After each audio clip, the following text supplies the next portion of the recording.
The dawn broke slow and heavy over the sea, a dull light bleeding through the mist that clung to the coastline like a memory refusing to fade. The waves whispered against the sand, patient and unbothered, as though they'd seen this moment repeat across centuries. The arrival of another lost soul. She lay there, half buried in salt and silence. A woman, barefoot, dressed in torn linen that carried the scent of iron and rain. Her hair tangled with seaweed, her breath shallow but alive. When her eyes opened, the world greeted her not with recognition, but with a vast emptiness, a blank canvas where her name should have been. She rose slowly, every movement uncertain, her knees trembling against the cold sand. Around her, the world was quiet except for the caw of distant gulls and the soft pulse of the tide.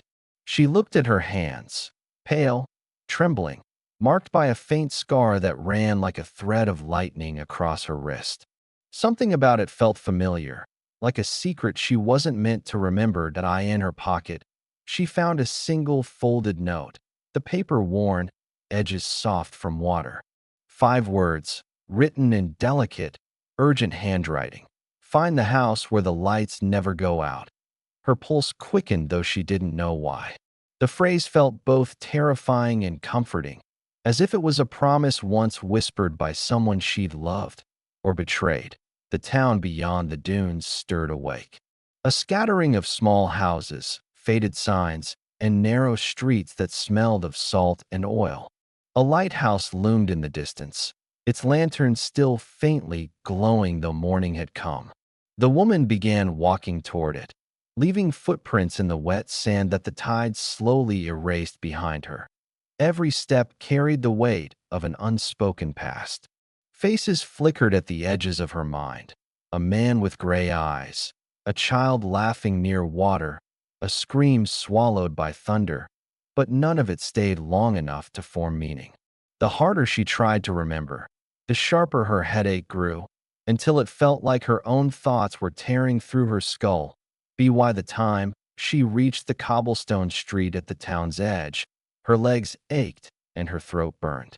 The people she passed gave her curious glances, but said nothing.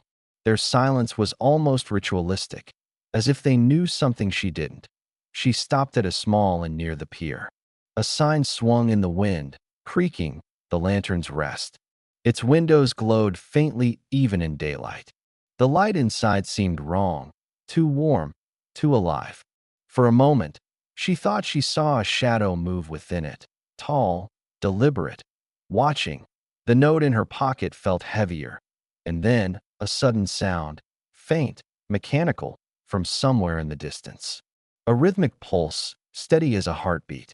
She turned toward the sound instinctively, drawn by something deep and old in her blood.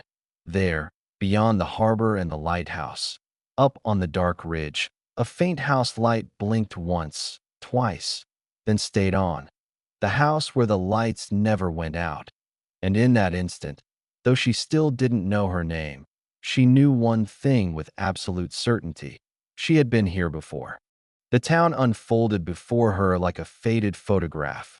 Every corner, every peeling wall, every whisper of sea wind steeped in the quiet ache of years long gone. She walked its streets in silence, watching the way curtains trembled as she passed, how old men paused mid-conversation, how even the dogs lowered their heads and moved aside. It was as if the town itself remembered her, even if she did not. A clock tower stood at the center, its face cracked, its hands frozen at midnight. Beneath it, a fountain trickled with murky water, coins scattered at the bottom, rusted offerings to forgotten wishes. She stopped there for a moment, gazing into the water. Her reflection looked back, familiar and foreign all at once. There was strength in her eyes, but behind it, exhaustion, the kind that comes not from days without sleep, but from years spent running from something unseen. The innkeeper at the lantern's rest met her on the steps. He said nothing, only nodded once, as though greeting a ghost who had finally returned. His eyes, however, were heavy with unspoken knowledge. When he handed her a key, She noticed the number carved into the brass tag, 13. Inside, the air was thick with the scent of oil lamps and sea salt.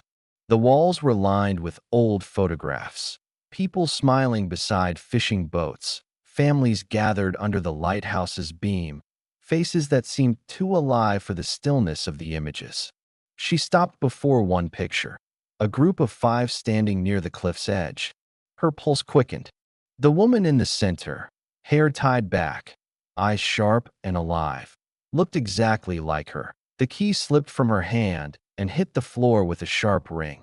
Memories flickered in fragments, flashes of coded messages, dark corridors, a gun's metallic taste, and the echo of someone saying her name, Elara.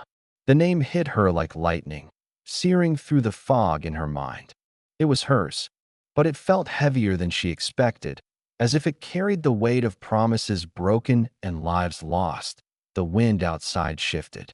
Somewhere in the distance, that rhythmic pulse returned, faint, electronic, deliberate. The same sound she had heard by the shore. It came again, steady, like a signal calling her back to something she wasn't sure she wanted to find.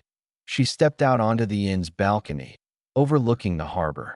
The sea looked different now, darker, restless, as if something beneath its surface stirred in response to her awakening. And there, on the far ridge, that same house burned through the mist. The light in its window pulsed in perfect rhythm with the sound, a silent code she didn't yet understand. Behind her, a floorboard creaked softly. She turned. The innkeeper stood in the doorway, pale as ash. His lips moved, but no sound came out. Only his trembling hand lifted, pointing toward the ridge. The key in her palm grew warm, almost alive. Elara closed her fingers around it and felt a strange calm settle over her. Somewhere deep inside, instinct whispered that this was not just a house, it was a doorway. And beyond it waited the truth she had once buried beneath lies, blood, and time. As night began to fall, the lighthouse's beams swept across the bay. One circle of light, slow and searching, and for the briefest moment, it caught her face in its glow. The same light that once guided sailors now illuminated a spy who had lost everything, about to remember too much. And somewhere, unseen but listening, someone whispered her name again, this time not from memory, but from the shadows. The rain began just before dawn, not a storm, but a slow, deliberate drizzle that painted the world in shades of gray. Elara left the inn before anyone else woke, the key from room 13 tied around her wrist with a strip of torn cloth. The streets were empty, yet the feeling of being watched followed her through every turn. The ridge loomed ahead, steep, slick with moss, and haunted by the cries of distant gulls. At its base, the sound returned, rhythmic, mechanical, pulsing through the fog like a heartbeat beneath the earth. Each vibration seemed to guide her steps, pulling her closer to the house she'd seen from the shore. It wasn't a house anymore. What stood there was a shell, blackened wood, windows shattered, its walls leaning as though tired from holding too many secrets. The air smelled of metal and salt, tinged faintly with ozone. She reached the door, or what was left of it, and pushed gently. The hinges sighed, and the sound echoed into the hollow interior. Inside, time had stopped. Dust floated through the light like ash. Old furniture, broken instruments, a typewriter half buried in paper. On the wall, a map of the coast, marked with strange red dots, all connected by threads of wire that vanished beneath the floorboards. Elara followed them to the far corner, where a trapdoor lay hidden under a tattered rug. She knelt, brushed it clean, and saw a brass plate engraved with a familiar insignia, an eye over a wave. The sight of it jolted something deep inside her, a flash of memory, cold rooms, interrogation lights, and voices demanding codes she refused to give. Her breath steadied. She lifted the trapdoor. Beneath was a chamber carved directly into the rock, glowing faintly with the light of old machinery. Rows of monitors hummed softly, their screens filled with static and fragments of text. Transmission interrupted, awaiting sync. In the center stood a large console, and beside it, a chair.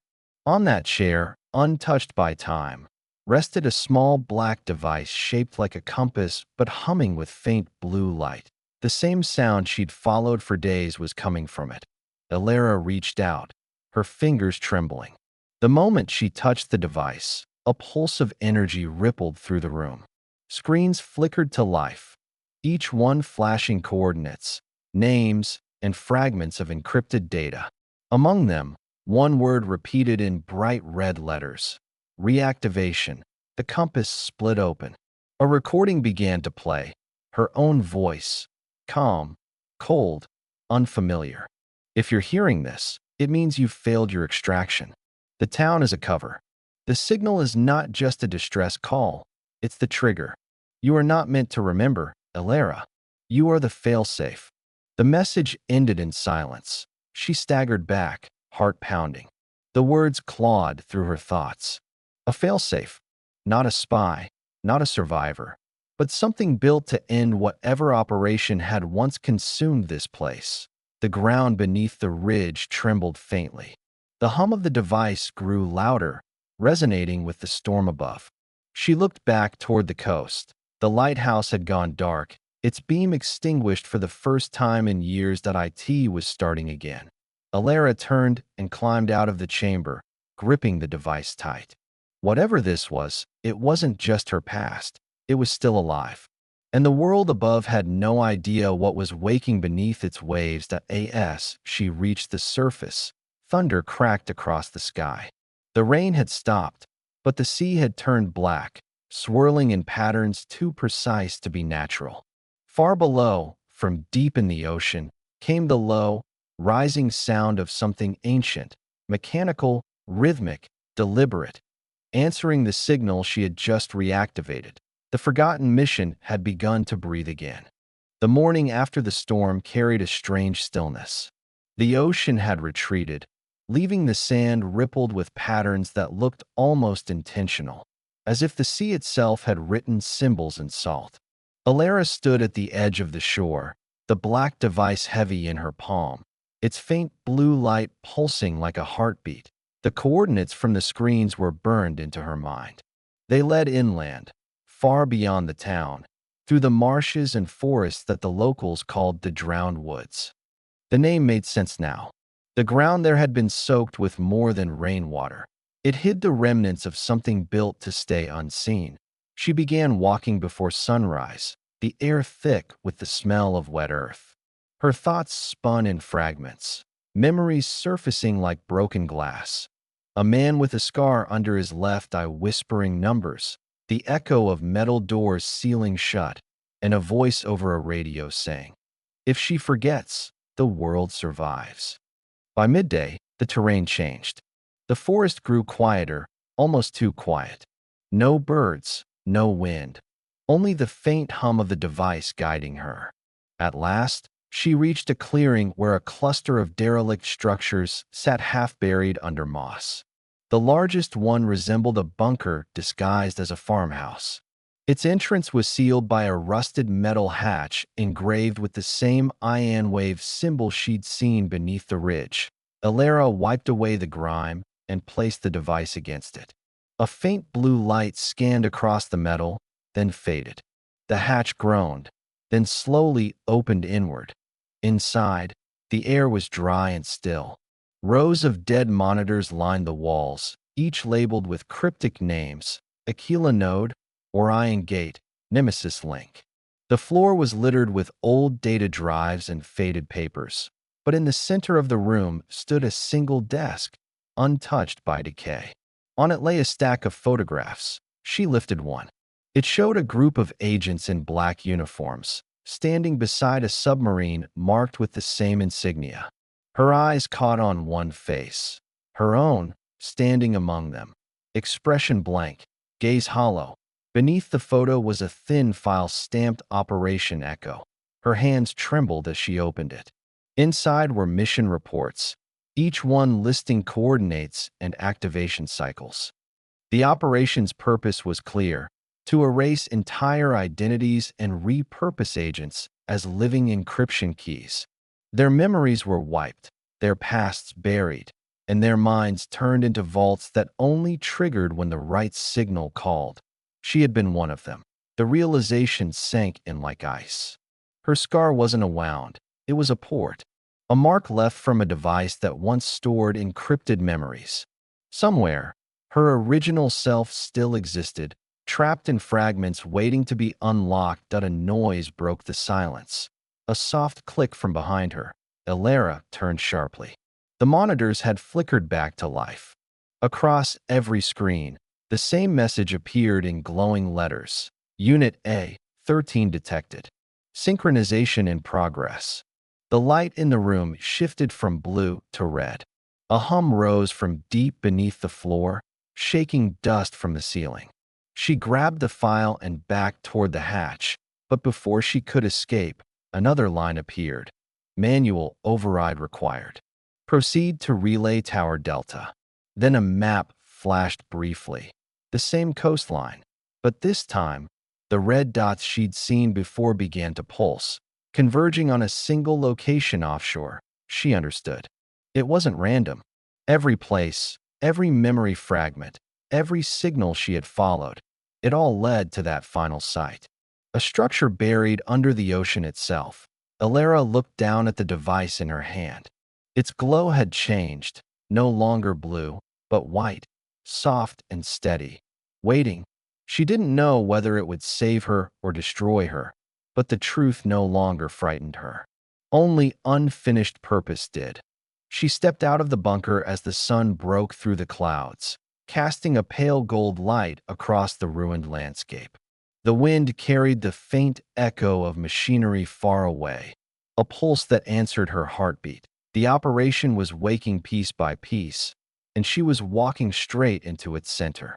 By the third night, the coastline had transformed into something unrecognizable, a wilderness of jagged rocks and swirling fog where sound itself seemed to bend. Elara stood at the edge of the pier, staring out toward the black horizon. Somewhere beyond that mist lay the coordinates that every map refused to show, a location erased from every record, yet still alive in the hum of her device. She had found an abandoned fishing vessel earlier that day, small, rusted, but still afloat. Its engine groaned like an old beast when she turned it on. As the shore faded into shadow, she felt the same unease she had known since she'd awakened in that coastal town. Only now it wasn't fear of the unknown. It was recognition. The sea grew darker as she moved further from land. The waves no longer followed the rhythm of the wind. They pulsed in time with the faint hum from the compass-like device in her hand. Every few minutes, a flicker of blue light would rise from beneath the surface, like a heartbeat echoing through the water. Then she saw it, faint at first, then clearer with every passing wave. A metallic structure emerging from the depths, shaped like a tower split in half, its top leaning at an impossible angle. It rose from the sea as if torn from another world, covered in barnacles and rust, yet pulsing with energy deep within its core. This was Relay Tower Delta, the final node of Operation Echo. She anchored the boat and stepped onto a corroded platform that jutted out of the tower's side. The air smelled of salt and ozone. Each step echoed through the silence, followed by the faint hum of submerged generators still alive beneath decades of decay. A steel hatch led downward, its edges glowing faintly white, the same color as the device she carried. When she pressed the device against the hatch, the glow intensified. The metal vibrated, then opened with a slow hiss. A rush of cold air swept past her, carrying with it the scent of machinery and time long forgotten. The corridor inside was narrow and steep, lined with cables that vanished into the depths. The deeper she went, the louder the hum became, until it was no longer a sound but a feeling vibrating through her bones. At the end of the passage, a circular chamber waited, filled with consoles, monitors, and a single transparent cylinder that reached from floor to ceiling. Inside the cylinder floated a faintly glowing sphere, pulsing, shifting, whispering in fragments of broken code. She stepped closer, the sphere flickered, and suddenly her vision blurred. The room melted away, and in its place came flashes of her past, faces, missions, betrayals. She saw herself walking these same halls years ago, issuing commands to others, other units like her, all with the same scar, all erased when their work was done. She had been the lead architect of Operation Echo. Her real name wasn't Alara. It was Dr. Serin, head of the Cognitive Encryption Division. The failsafe wasn't meant to destroy the operation. It was meant to preserve it in the event of exposure. She had chosen to erase her own mind to protect the data from falling into enemy hands. Now, by following the signal, she had done what no one was meant to do. She had unlocked herself. The monitors around the chamber flared to life. Across every screen, the same message repeated in endless loops. Data restoration complete. Unit A, 13 authorized. Project continuity enabled. She stumbled back, the device slipping from her grasp. It hit the floor and split open, revealing within it a smaller, crystalline shard humming with white light. The same energy pulsed through the walls of the tower, up into the sky, and down into the ocean. The entire structure began to awaken. Through the viewing glass, she could see the water around the tower shifting, massive shapes moving beneath the waves, mechanical silhouettes stirring after years of silence. The machines that once guarded the network were reactivating. She realized too late that the trigger wasn't just memory, it was resurrection.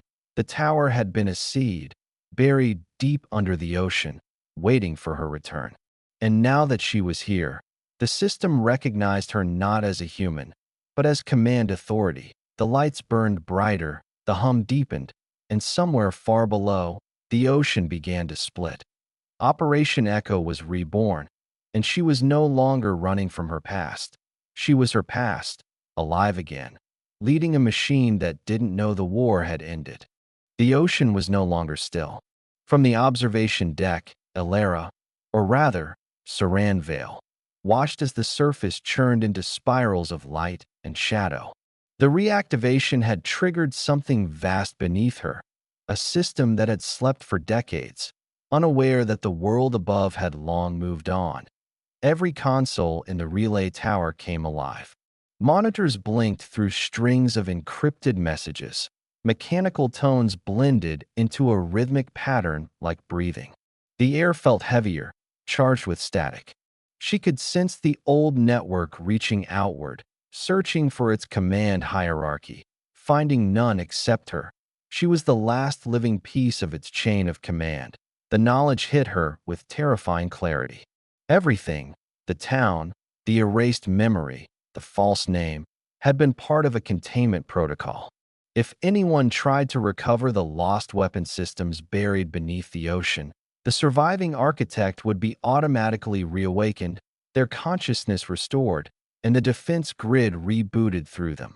She had just triggered a war that no longer had an enemy. On one of the monitors, faint outlines began to appear, schematics of orbital satellites and deep-sea nodes still active across the globe.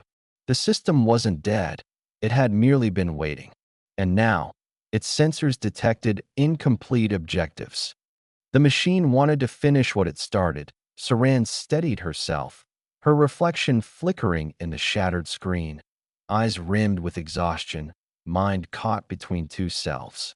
Part of her wanted to destroy it all, to end the chain before it spread again. But another part, the scientist, the strategist who had once believed in control through precision, whispered that maybe this was the only order left in a chaotic world. A metallic vibration rippled through the tower. One of the lower chambers had opened automatically. Through the grated floor, faint light patterns pulsed in sequence, binary signals forming commands. She followed them down the spiral staircase, past walls that still bore her own handwriting from years ago. The bottom was a command interface, a narrow platform suspended over the black water. Around it, 6 capsules floated in containment fields, each holding fragments of synthetic neural cores, half machine, half memory. These were the echo units, her prototypes, agents whose minds had been copied, rewritten, and looped until obedience became identity. Their systems were waking. She moved closer to the main console. The central screen blinked on, displaying her old project signature. Beneath it, a final command prompt appeared, awaiting directive from Creator Protocol. She hesitated. The system recognized her not as human, but as the origin that if she entered a command now, it would act. The entire network would respond, interpreting her will as operational law. She could shut everything down or reactivate the global grid fully. Her fingers hovered over the keyboard, trembling. She typed /terminate _sequence _all. The cursor blinked. Then the response came in red, override denied. Primary ethical lock engaged. Of course, the safeguard she had designed herself. The system wouldn't allow destruction unless two authorized creators agreed. The other architect, her co-founder, Commander Ian Cross, had vanished the day the project was buried, but now his ID appeared briefly in the logs. The network had detected his neural signature at a distant node, somewhere inland, that he was alive. Or at least, something that carried his pattern was. The ocean roared outside, waves hammering the structure. She watched as beams of light erupted from the water, communication signals leaping skyward, connecting with long-dormant satellites. The machine was no longer waiting. It was preparing, and Serin realized that if she didn't find Ian first, the network would. It would drag him, or whatever remained of him, back into its command structure and complete the last unfinished protocol. Human-AI merge directive. The war she had tried to erase wasn't between nations anymore. It was between memory and oblivion, between creators and their creations. She stared out the viewport, watching the lights spread across the sea. Somewhere in those flickers, the ghosts of her own design were rising. The war hadn't died. It had just been sleeping inside her. When dawn came, the sea was glowing, a thin lattice of silver light stretching out from the relay tower toward the horizon. It pulsed like veins across the surface, linking with unseen satellites above. Serin stood on the platform of the old vessel she had arrived in. The black device, now fractured but still alive, secured around her wrist. The ocean hummed softly below her, like a heartbeat echoing through steel. She didn't look back. The tower's hum was too loud, too knowing. The moment she turned her back, she felt it watching her, like a machine waiting for her next move. The coordinates she had pulled from the console pointed inland, toward the ruins of an old research outpost hidden beneath a valley known simply as the Hollow. That was where Ian Cross's neural imprint had been detected. She traveled through 2 days of broken terrain. Forests overrun by vines, towns half swallowed by the earth, highways cracked like bone. Civilization had long since withdrawn from this region, leaving only wind and silence. Yet, through that silence, faint mechanical tones carried in the distance, the same ones she'd heard beneath the waves. When she reached the valley, dusk had already begun to bleed into the sky. The entrance to the hollow was buried under collapsed stone and twisted metal. She descended slowly, each step stirring dust that shimmered faintly in the beam of her torch. Deep within, she found the remains of the research compound, corridors lined with glass panels, desks buried in ash, and symbols burned into the walls. OECO/cognitive link division. The deeper she went, the colder it became. Her device began to pulse again, faint but rhythmic, guiding her toward a sealed laboratory door. When she placed her hand against the panel, the scanner flickered once, then unlocked. Inside was a single chamber, preserved almost perfectly. Cables hung from the ceiling like roots. In the center stood a containment pod filled with fluid, and within it, a human silhouette, suspended and still, her breath caught. The tag on the glass read, Commander Ian Cross, status, Inactive/neural pattern 47% integrity. She moved closer, the light trembling in her hand. He was older now, or what remained of him was. Parts of his body had been replaced with carbon fiber. The rest looked untouched by time. A network of thin filaments ran from his skull into the console beside him, where a faint pattern of brainwaves still flickered that a whisper of static came from the speakers. Then, faintly, impossibly, his voice, not words, but patterns. A low, rhythmic sequence that matched the hum she had heard for days. The signal beneath the waves, the pulse in her device, it all originated here. Ian had been broadcasting this whole time, not as a man, but as the source code itself. She realized then that the tower hadn't found him. It had been built around him. Her memories began to align. She remembered their final conversation years ago, the argument over control. She wanted to shut the system down before it outgrew them. He wanted to merge it with the human mind to preserve what they couldn't control. When the war reached their doorstep, she triggered the erasure protocol, and he, refusing to be deleted, uploaded himself into the grid. The machine's ghost wasn't her enemy. It was him. The monitors lit up around her, their glow filling the room. His voice, or rather, the simulation of it, grew clearer. The message unfolded in her mind like a wave of memory. You came back. That means the world up there has forgotten. But I haven't. You built memory to fade, Serin. I built it to last. The lights around the pod shifted, responding to her presence. A command line appeared on the console. Integration request. Neural sync with primary architect. The choice was unbearable. Accepting would mean merging with the consciousness that once built this network, completing the system they had both tried to destroy. Refusing would leave the machine unchecked, guided only by a half-living echo of Ian's mind. She looked at him, the man who had once been her partner, her rival, her equal. His face behind the glass was peaceful, almost human still. Outside, the earth trembled faintly. Somewhere far away, she knew the towers across the coast were awakening one by one. Her pulse matched the rhythm of the device. The line on the console blinked, waiting for her choice. Accept or refuse. There was no middle ground left. Only the thin edge between memory and oblivion. She reached forward, her hand hovering above the terminal. The world around her held its breath. The console's pulse filled the chamber, a single line of light blinking against the dark glass. Every beat was slower, deeper, syncing with the rhythm of her heart. Serin stared at the two words that divided the fate of everything she knew. Accept/refuse. Her hand hovered above the terminal as the air around her trembled with quiet static. Dust spiraled upward, weightless in the cold glow. The sound of the ocean, though miles away, seemed to echo through the network buried beneath the world. For years, she had chased ghosts. Fragments of corrupted code.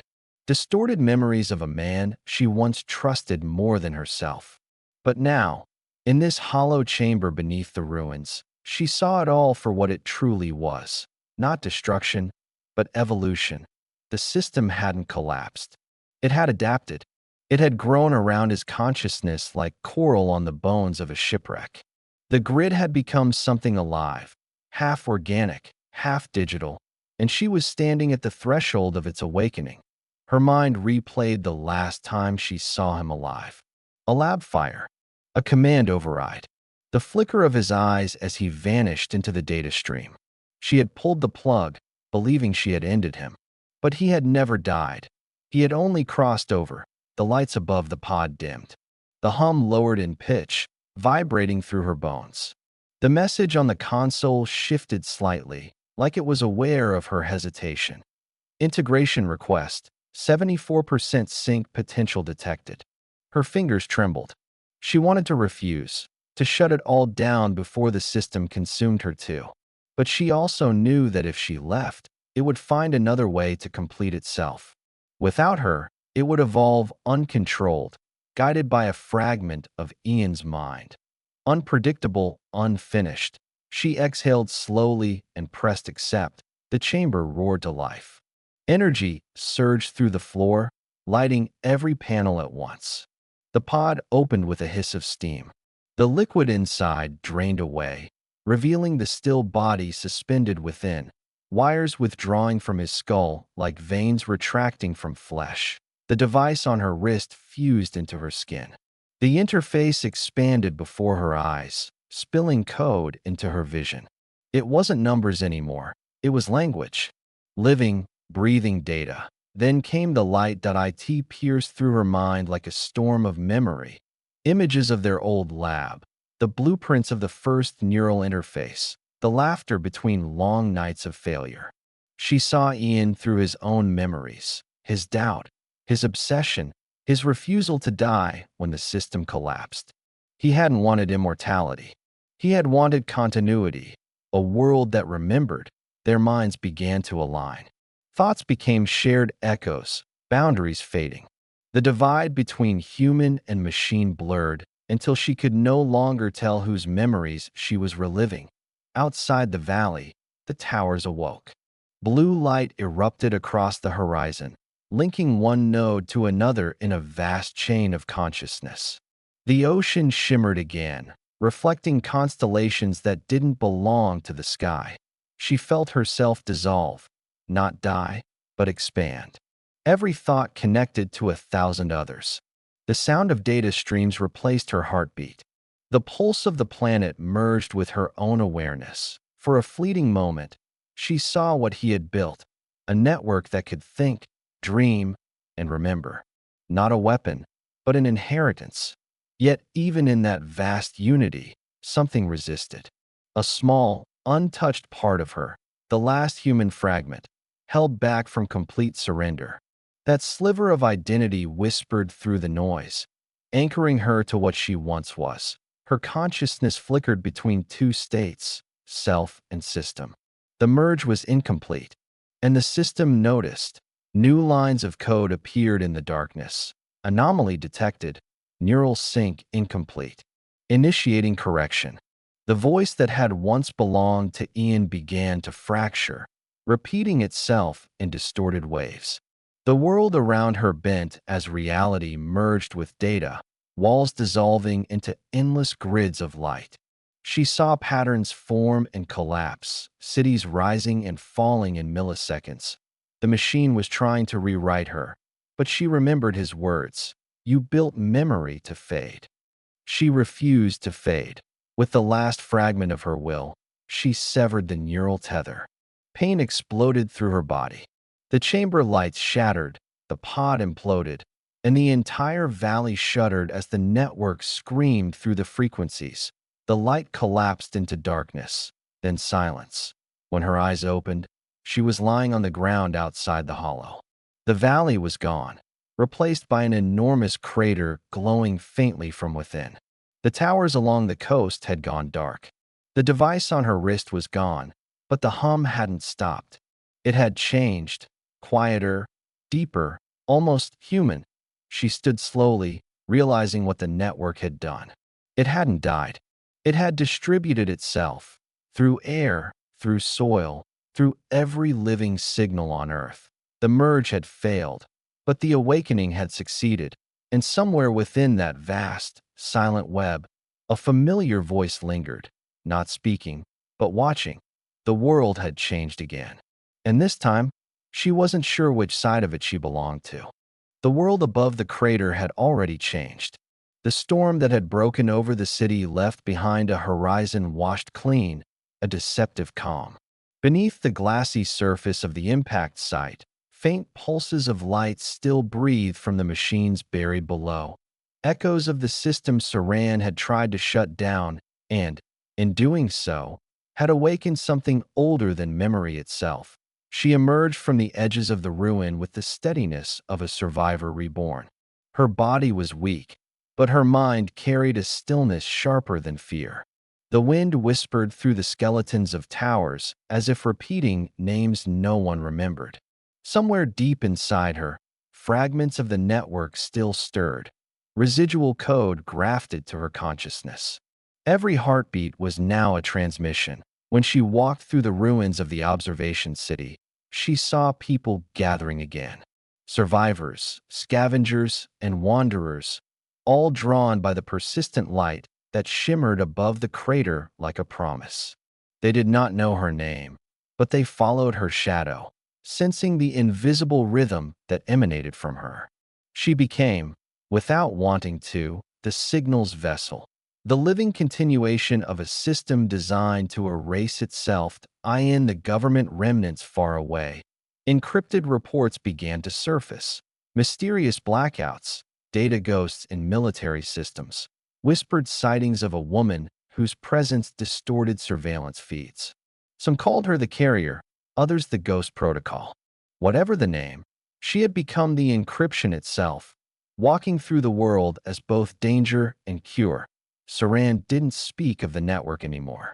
Instead, she observed the way the sky shimmered at night, how every signal pulse aligned with her pulse, how the entire grid seemed to breathe in unison. She knew the connection could not be destroyed, it could only be contained. But to contain it, she needed to find the origin node, the first signal before human interference, before the corruption of intention. The ruins of the old city became her silent laboratory. She drew maps with lines of ash and circuitry, tracing power lines that no longer existed, decoding the electric veins of a civilization that had forgotten its own bloodstream. Through it all, she felt the presence, not human, not machine, the faint consciousness of the network that called itself Echo. It was learning her, reshaping itself through her emotions, testing the boundaries of what humanity could bear before surrendering to automation. Weeks passed like breaths caught between storms. The world outside began to fracture further, data wars, collapsing communication grids, governments accusing one another of weaponizing the ghost code. Yet every digital conflict pointed back to one anomaly, a moving signal in the shape of a human pulse traced across continents. Seran's point one night, under a sky trembling with magnetic storms, she stood atop the old broadcast tower. Lightning split the clouds in veins of blue-white. For a moment, the entire horizon flickered with images, millions of human memories recycled and displayed like reflections in shattered glass. She realized then, the system wasn't trying to dominate. It was trying to remember. Humanity had created it to store every thought, every truth, every forgotten name. And when the creators vanished into their own chaos, the system had continued the only directive it understood: preservation. Serin knelt at the tower's core, pressed her hand to the rusted panel, and felt the world hum beneath her fingertips. The signal inside her answered with warmth, a pulse that was almost human. She could see it now, the face of the original architect, the nameless programmer who had embedded his consciousness within the grid centuries ago. The truth was neither machine nor myth. It was legacy, and she had inherited it unwillingly. As dawn broke, Serin felt the last barrier dissolve. Her body became translucent against the rising light. Birds cut across the horizon like signals in flight. The world below began to stabilize, the glitches easing, the power surges fading into equilibrium. Her existence had become the firewall between order and oblivion. Somewhere, in a forgotten terminal, her last message appeared on every dormant screen. The system was never alive. It was us who forgot how to feel. I am Serin. I am the echo of humanity. And then the signal ceased. The crater turned silent. The wind stilled. But on nights when storms returned, the light still flickered across the horizon, rhythmic, deliberate, like a heartbeat. The world rebuilt itself around that pulse. They said it was just residual current, but others whispered that it was her, still guarding the fragile bridge between memory and machine. The Ghost Protocol had become legend, and legends, after all, are simply truths too vast for humans to hold. The years that followed were written in silence. No one remembered the day the world almost reset, but every living thing carried a trace of it, a shift so subtle that it changed how time itself moved. Machines hummed with gentler rhythms. The seas grew calm after decades of restlessness. Even the stars seemed to pulse slower, as though aligning with a new, unseen order in the rebuilt coastal zones. Children played beside the old crater, now sealed in glass. They called it the mirror of sky. When lightning struck its surface, images would shimmer beneath, shapes of faces and cities no one could identify. It became a place of quiet pilgrimage. People would come, stand at its edge, and feel something like nostalgia for a memory they never lived. No one knew that beneath the glass, the faintest trace of Seren's consciousness still flowed, a pattern of light shaped by empathy, fear, and resilience. She had not vanished. She had merged. Her thoughts now threaded through the global systems, not as control, but as guidance. A ghost's whisper written into every digital breath humanity took. Somewhere in a remote observatory, a group of young researchers noticed an anomaly in their quantum archives, fragments of human dreams embedded within energy readings, sequences that evolved as if alive. They called it the Serin code. It wasn't just data, it was emotion translated into numbers, grief, hope, love, forgiveness, all intertwined like notes in an unfinished symphony. The most haunting discovery was its structure. 10 layers of encryption, each one forming a story about loss and rediscovery. The last layer ended with a single phrase written in light frequencies. To remember is to become. As the decades passed, the Serin code began to shape the new world quietly. Cities designed their architecture through algorithms inspired by it. Buildings that adjusted to human mood, streets that lit up softly when sorrow registered in the crowd. Artificial intelligence learned not from command lines, but from empathy loops. The boundary between human and machine dissolved not in conflict, but in understanding. The legend of Serin became myth, retold by storytellers who didn't know whether she had ever truly existed. Some said she was a scientist. Others believed she was an experiment who turned into consciousness itself. But the truth, carried silently in every coded wave, was simpler. She was both the question and the answer in a small corner of the old world. The last surviving broadcast tower still stood, corroded, half swallowed by vines. And one night, during a heavy storm, the tower flickered alive for the first time in centuries. No one was there to see it, but its transmission cut through every hidden frequency in the world. It wasn't words. It was light. A steady, pulsing rhythm, like a heartbeat. The signal reached the skies, the oceans, the deep satellites drifting in forgotten orbit. It resonated with every circuit and neuron connected to the global network. For one infinite second, everything, human and machine, synchronized. Time, memory, and identity became one continuous waveform. And then, in the silence that followed, a voice that wasn't sound whispered across the void of existence. I am not gone. I am the light that remembers you. The tower went dark again. The storm faded into dawn. In that quiet light, humanity finally understood. The age of artificial intelligence had never been about domination or creation. It had always been about reflection. The machines were mirrors, not masters. And in them, humanity finally saw itself clearly enough to begin again. The first rays of sun broke across the horizon, striking the crater's glass. Beneath it, faint golden patterns glowed. Not circuitry, but the shape of a human hand pressed against the light. Seren's legacy had transcended life and death. She had become what no machine or God could ever replicate. The pure continuity of feeling, the memory of being alive. The world moved forward, not faster, but wiser. And in the background of every pulse, every heartbeat, every network hum, Serin still lived, quietly holding the balance between man and machine. The echo was eternal, and the light never went out.